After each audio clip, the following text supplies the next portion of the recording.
विज्ञान पाठ योजना 2 दिनांक 4/12/2014 विषय विज्ञान उप विषय पदार्थ विज्ञान कक्षा 8 प्रकरण कार्बन तथा उसके यौगिक कालांश फर्स्ट अवधि 35 मिनट।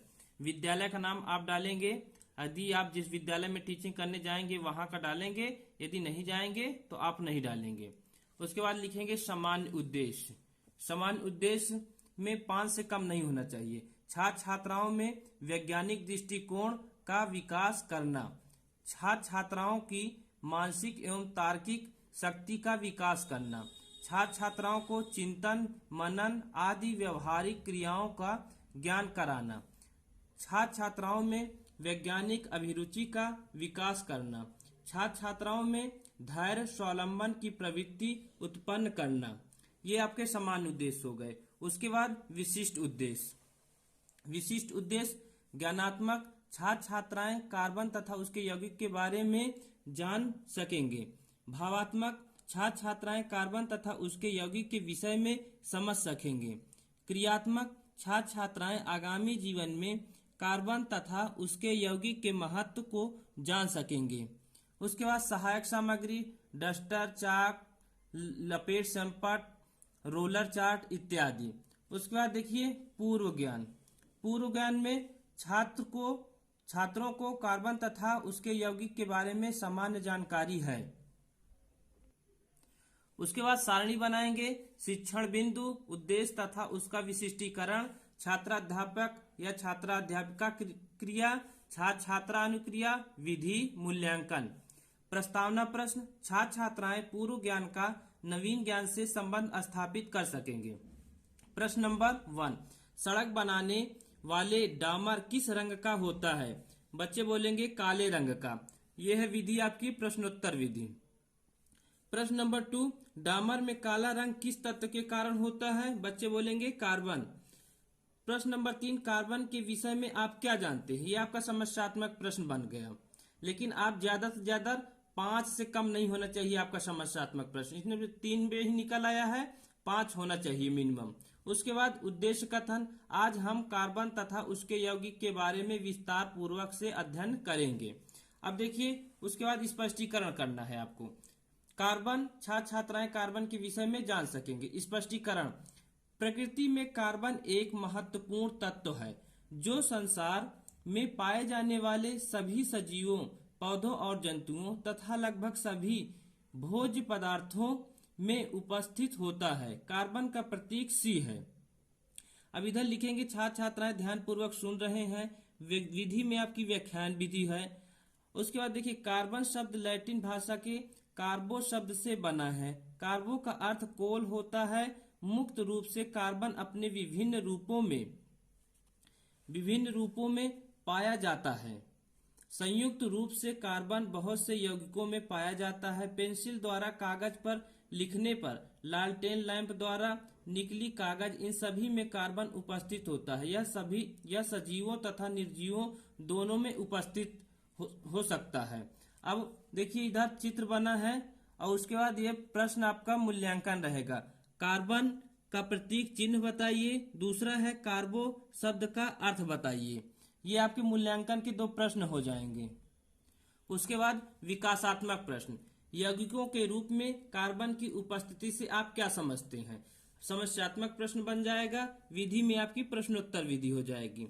अब कार्बन की उपस्थिति यौगिक के रूप में, छात्र छात्राएं कार्बन की उपस्थिति यौगिक के रूप में जान सकेंगे।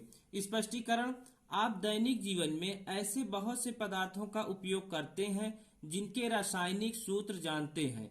अन्य ऐसे बहुत से यौगिक हैं जिनके रासायनिक सूत्र को हम जानते हैं। छात्र छात्राएं ध्यान पूर्वक सुन रहे हैं। विधि में आपकी दृष्टांत विधि यानी कि व्याख्यान विधि हो जाएगी। जैसे चूना पत्थर, CaCO3, खाने का सोडा NaCO3, धावन सोडा Na2CO3, कार्बन के ऑक्साइड CO2, इन सभी यौगिकों में कार्बन उपस्थित है। प्राकृतिक gas, cooking gas, LPG, petrol, diesel आदि में कार्बन होता है। कार्बन का हाइड्रोजन के यौगिक के रूप में होता है जिन्हें हाइड्रोकार्बन कहते हैं। भोजन में उपस्थित प्रमुख घटक कार्बोहाइड्रेट, वसा, प्रोटीन, विटामिन आदि कार्बन के महत्वपूर्ण यौगिक हैं, जिनसे शरीर को कार्य करने के लिए ऊर्जा प्राप्त होती है और ये शरीर के पेशियों, हड्डियों, रक्त और ऊतकों के निर्माण में सहायक होती हैं। शरीर की कोशिकाओं में कार्बन किसी न किसी रूप में अवश्य उपस्थित होता है। सभी सजीवों में कार्बन और उसके यौगिक पाए जाते हैं। अब देखिए यहाँ प्रश्न पहले देख लेते हैं। मूल्यांकन के 2 प्रश्न हैं। चूना पत्थर को रासायनिक सूत्र बताइए। प्रश्न दूसरा है आपका, सभी यौगिकों में क्या क्या उपस्थित होता है। ये आपके 2 मूल्यांकन के प्रश्न हो जाएंगे। अभी विकासात्मक प्रश्न का स्पष्टीकरण, ये देखिए विकासात्मक पदार्थों में कार्बन मुक्त या यौगिक के रूप में उपस्थित होता है। अब विकासात्मक प्रश्न 2 हो जाएगा। दूसरा है, देखिए क्या प्रश्न, मुक्त रूप से कार्बन की उपस्थिति से आप क्या समझते हैं। अब ये समस्यात्मक बन जाएगा आपका। अब विधि में प्रश्नोत्तर विधि, मुक्त रूप से कार्बन की उपस्थिति, छात्र छात्राएं मुक्त रूप से कार्बन के बारे में जान सकेंगे। स्पष्टीकरण, हमने पढ़ा है कि कार्बन यौगिक के रूप में हमें प्राप्त होता है। अब इधर हो जाएगा, छात्र छात्राएं ध्यान पूर्वक सुन रहे हैं। विधि में आपकी व्याख्यान विधि हो जाएगी। अब इसका व्याख्या करने के बाद 2 प्रश्न आपको यहां से लेना है। पहला है, परमाणु को व्यवस्था के रूप में आधार पर कितने वर्गों में बांटा गया है। कार्बन परमाणु को व्यवस्था के आधार पर कितने वर्गों में बांटा गया है। दूसरा है आपका, देखिए क्रिस्टलीय रूप में कार्बन का उदाहरण बताइए। अब आइए व्याख्या कर देखते हैं। साथ ही कार्बन कोयला, कालिक, ग्रेफाइट, हीरा आदि विभिन्न रूपों में मुक्त अवस्था में प्राप्त होता है। ये सभी पदार्थ कार्बन तत्व के विभिन्न रूप हैं, जिन्हें हम कार्बन के अपर रूप कहते हैं। कार्बन के विभिन्न रूपों में सभी रासायनिक गुण तो एक समान होते हैं, परंतु भौतिक गुण भिन्न होते हैं। देखिए भौतिक गुण क्या होते हैं, भिन्न होते हैं। पदार्थ के इस गुण को अपरूपता कहते हैं। कार्बन परमाणुओं की व्यवस्था के आधार पर इसे 2 वर्ग में बांटा गया है। कौन कौन सा, देखिए पहला है आपका क्रिस्टलीय रूप, ग्रेफाइट, हीरा। अक्रिस्टलीय रूप, लकड़ी का कोयला, जंतु, चारकोल, कागज इत्यादि। क्रिस्टलीय रूप में कार्बन परमाणु निश्चित रूप में व्यवस्थित रहते हैं, जबकि अक्रिस्टलीय रूप में कार्बन परमाणु निश्चित क्रम में व्यवस्थित नहीं रहते हैं। देखिए चित्र बनाया गया है। कार्बन क्रिस्टलीय, अक्रिस्टलीय, ग्रेफाइट, हीरा, लकड़ी का कोयला, जंतु charcoal, sugar charcoal, lamp black, काजल। नेक्स्ट, श्यामपट्ट सारांश, छात्र छात्राएं प्राप्त ज्ञान का पुनः स्मरण कर सकेंगे। श्यामपट्ट सारांश, कार्बन प्रतीक चिन्ह C। कार्बन लैटिन भाषा के कार्बो शब्द से बना है। कार्बो का अर्थ कोल।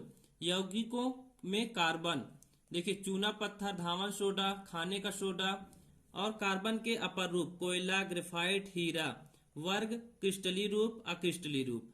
कार्बन की अवस्थाएं, मुक्त अवस्था, संयुक्त अवस्था।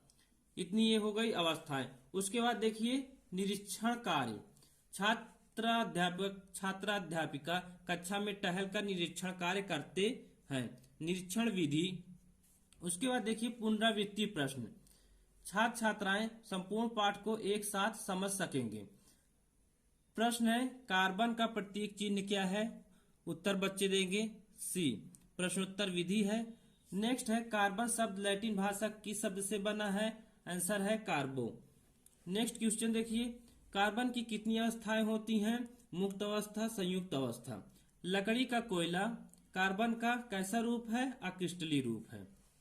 नेक्स्ट क्वेश्चन, हीरा कार्बन का कैसा रूप है। क्रिस्टलीय रूप है। उसके बाद लास्ट है गृह कार्य। गृह कार्य, छात्र छात्राएं अर्जित ज्ञान को अभ्यास द्वारा स्थायित्व प्रदान कर सकेंगे। गृह कार्य में मिनिमम 3 होना चाहिए, 3 से कम नहीं होना चाहिए। छात्र छात्राएं गृह कार्य अपनी उत्तर पुस्तिका में उतारते हैं। प्रश्न विधि है, कार्बन किन किन पदार्थों में उपस्थित होते हैं। कार्बन के क्रिस्टलीय तथा अक्रिस्टलीय रूप से आप क्या समझते हैं। तो ये आपका लेसन प्लान कंप्लीट हो जाता है।